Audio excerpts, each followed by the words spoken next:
If you put a gun to my head and asked me to give you 3 of the most common snatch technique errors that I could think of for the average lifter, these are those. There's 3 different errors that I want you to look at today. Go look at your own snatch technique, your own training, and see, do you have one or more of these errors? And I bet there's a very high chance you have at least one of these in your snatch. Now we're going to look at why these are an issue, why they are actually theoretically an issue for your snatch, and then how you might be able to correct them. The first one is looping around the knee. Now, why is looping around the knee a technical error? Why does this cause an issue?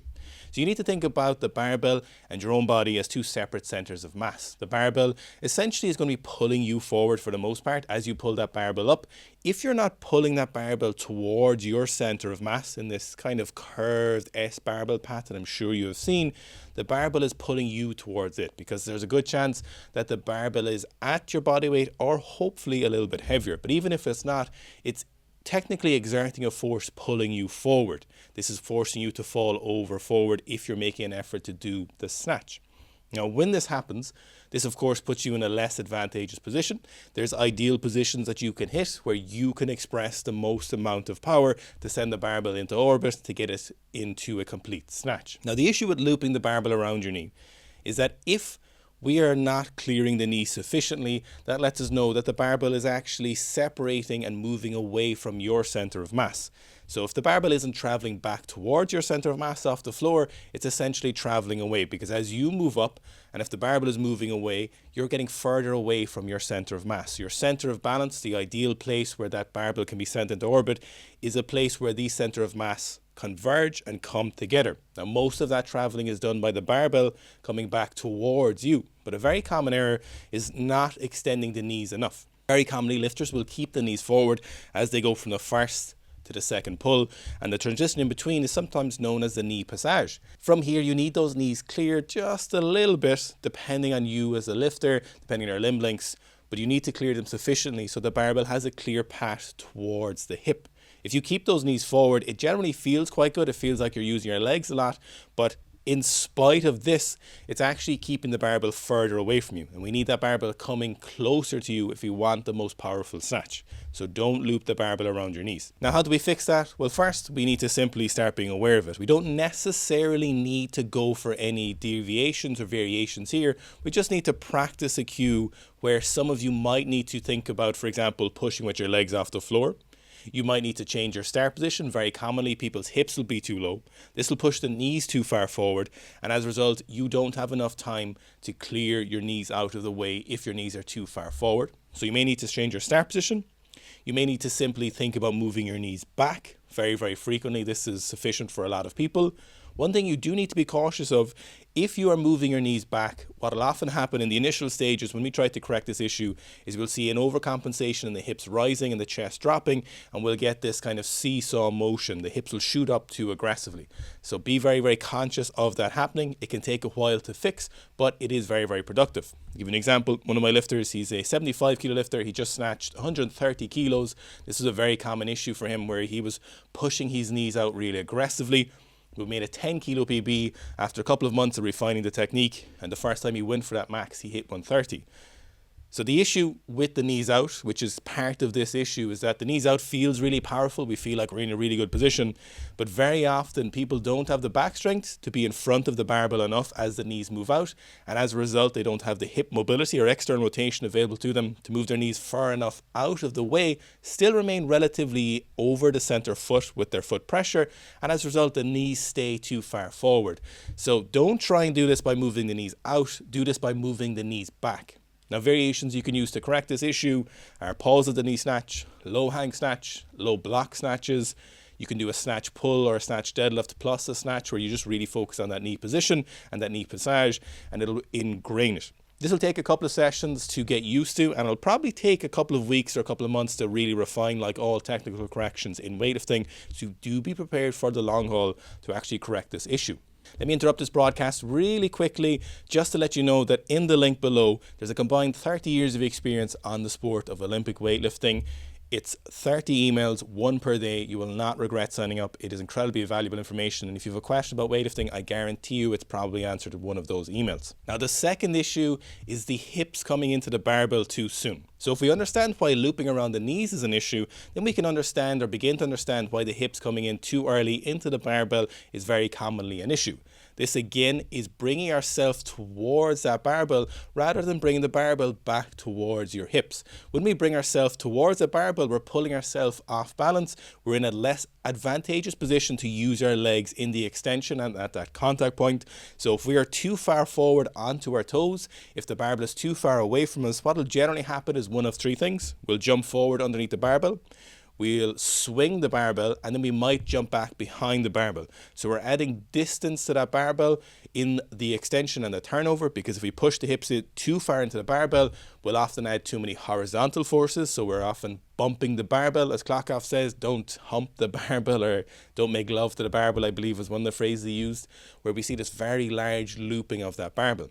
Now, you might not necessarily always jump forward and backwards. What this might often manifest itself as is actually a really slow barbell in the turnover. So you might be able to time this correctly and pull under and not jump back, but you might be doing this and the barbell might be moving really slowly at heavy weight. So if this is an issue for you, try and think, are my hips coming into the barbell too aggressively and too soon? So what we need to do here is be super focused on letting the barbell travel back towards your hips.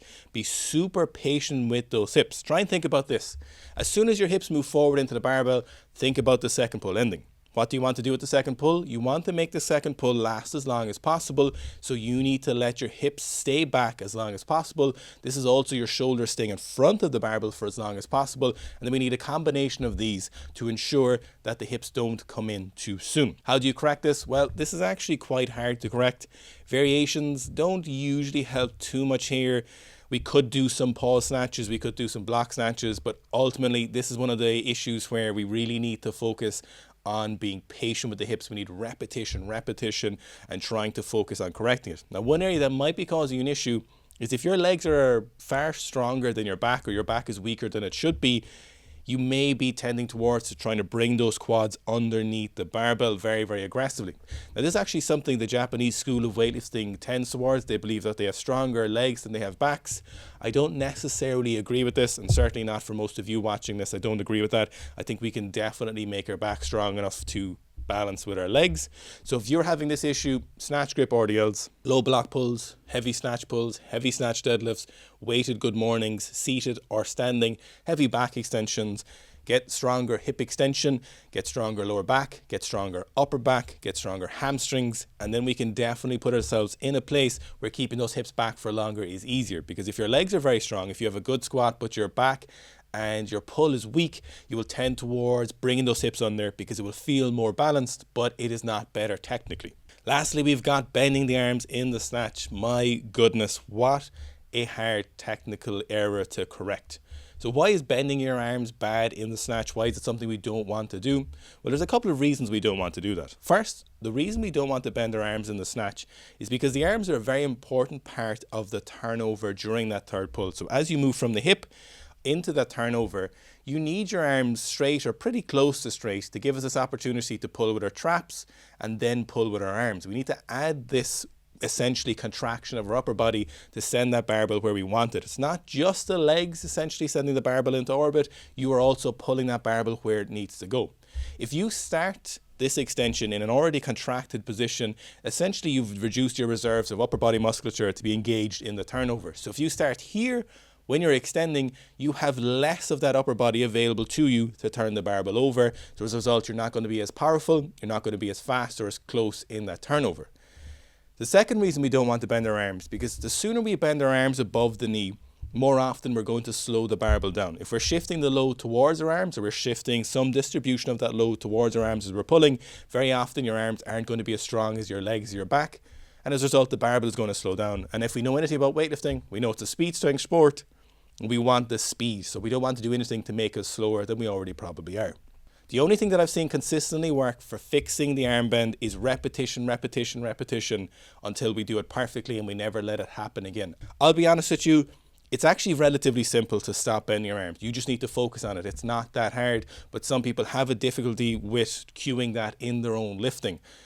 So unfortunately, the best way to do this is ensure every repetition you do is you're not bending your arms. There's some things you could do beforehand, like the snatch pull plus snatch, but ultimately in this case, unlike those other areas where there might be weaknesses or variations that can help a lot, not bending your arms is something that I haven't seen really be supported well by any variation other than excellent repetitions. You could try some slow pull snatches. You could try some snatch pull plus snatch to give yourself an opportunity to really focus on not bending those arms, but ultimately it is perfect repetition. Now you can ensure that your shoulders are mobile, ensure that your arms are loose, ensure that everything here isn't too tight. Sometimes if we have hypertonicity along here, for someone who's very wound up, it may be harder for us to distribute that load between our legs and our back. And as a result, then if these arms are very tense as soon as we begin pulling, then it's definitely an issue where it's something that's hard for you to let go of. Even in some cases, you can be too tense with the arms without actually pulling with them. For example, it was an issue in my own lifting last year. Unbeknownst to me, I developed an issue where I was a little bit too tense with those arms.